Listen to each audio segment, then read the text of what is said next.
Good morning, Mrs. Yolande, and thank you very much for these conversations. We are very pleased to welcome you for this interview on the new social contract. Based on your experience in Barbados, what are the biggest challenges to achieving a just transition and protecting vulnerable groups, and what climate policies would you best recommend to address them? Well, thank you very much for inviting me to be in this interview. We're focusing on vulnerable groups, and vulnerable groups are not just the traditional groups in terms of young people, women. We also have those persons who are in the labor market, but who are in the informal sectors who are very vulnerable. And one of the things that we have found, especially within the last 9 months or so, is the fact that we do have a number of persons in our fishery sector who are operating in an extremely informal environment. As you would know, when Hurricane Beryl passed on July 1st, we were severely hit and our fisheries sector sustained severe damage to our breakwater in our capital, Bridgetown. Several boats were damaged and some were totally lost. Thousands of persons are affected when something like that happens. And in our case, the fisheries sector would have affected fishermen, it would have affected families, it would have affected boat owners.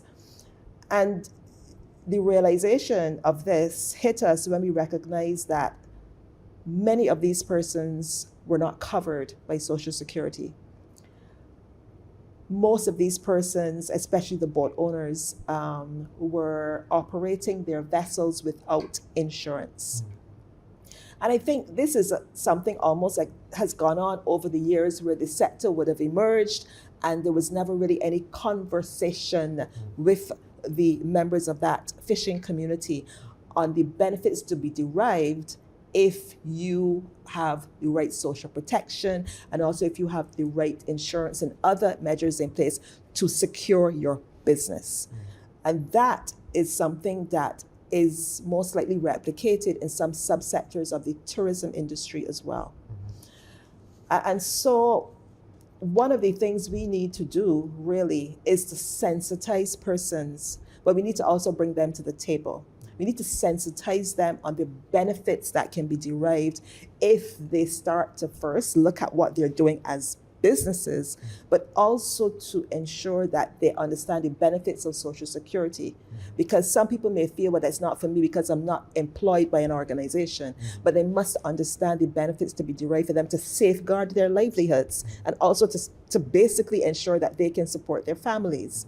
So that is something that we have seen recently since July 2nd, and I believe that it is something that we need to seriously look at as a region because many of us have our own fishery sectors and a number of countries in the region have been impacted by hurricanes over the years, and the fishery sectors have been basically victims to some of these weather systems. Yeah, you mentioned the critical importance of the sensibilizations of people, and there is also one thing that is going on, which is the technological advancement. In your view, how can the Caribbean leverage the technology and innovation to ensure decent work for workers in the green and blue economies? Well, of course, we've been talking about the green economy now for about 2 decades. And the blue economy, while we've talked about it, there's still a lot more that we have to do. We have to know exactly what is there in the blue economy, what are the opportunities in the blue economy, what are the resources out there in that wide ocean space. And for us in the region, for most of us who are islands, who are completely surrounded by water, there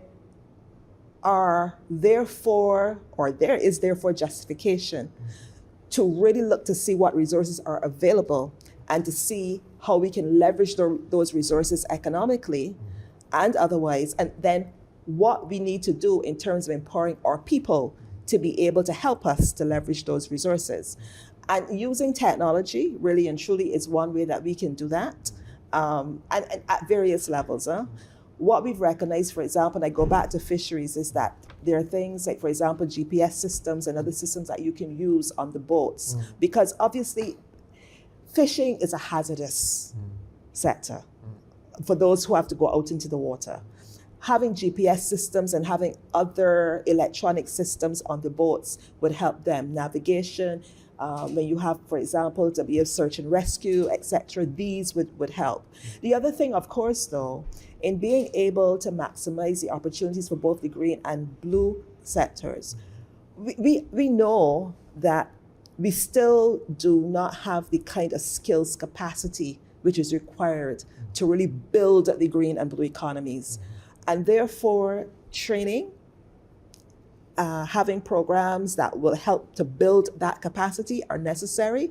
And therefore, we have to utilize whatever technologies are there to be able to convey that training to the masses of people who are there, the school leavers, the persons who want to change careers, the unemployed, all of those persons, so that they can have the skills to be able to basically access the opportunities in the green and blue economy. But we have to know what is there in the green and blue economy. I think we're clear on the green, yes, but more research is needed. Right now, for example, we are conducting a marine spatial plan in Barbados, which will call for various technologies that they use in the marine areas to help with research, specialized boats that utilize a number of technological tools to help you to identify what is there under the surface of the water. So when you do that, you then start to be able to, one, identify those areas that we know have to be basically safeguarded. We identify those ones that have to be properly and sustainably managed, marine managed areas as they're called. We have to be able to identify those that can be used then for tourism purposes. So using the technologies, we're able to do that. And once we do that, as I alluded before, then you start to recognize what skills do we then need. And then technology again can come into operation in terms of conveying the knowledge and information to provide persons with the skills to allow them to be able to access the opportunities available.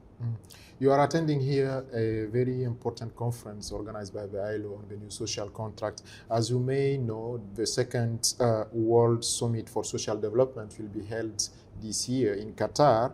And from your perspective, what key actions should the ILO and its constituents, mainly the workers, employers and the governments, may take to shape and implement an effective new social contract?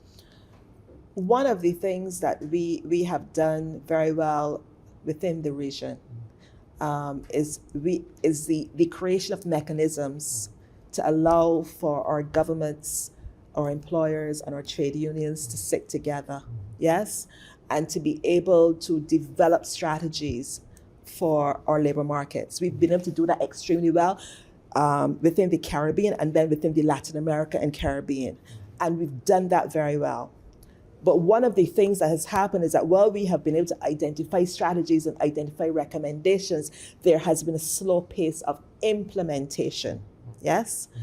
And if we are really going to be escalating implementation, ensuring that the policies are really as comprehensive as they should be, we need to expand our discussion, expand our social dialogue, so that before we go into the Qatar arena, we need to bring in the churches, the community-based organizations, all of them.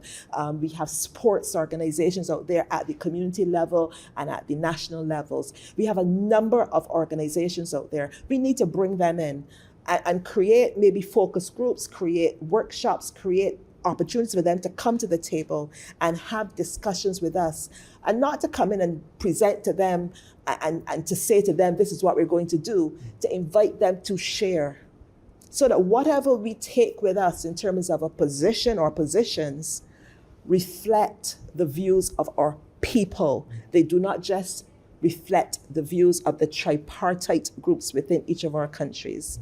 And that is extremely important, because if we can get people to be involved in the discussion, they have a sense of ownership then of whatever it is we are trying to achieve, whether it is the just transition objectives, whether it is a climate policy. They then have a sense of ownership because we are inviting them, and not just on one occasion, there's a continuous discussion.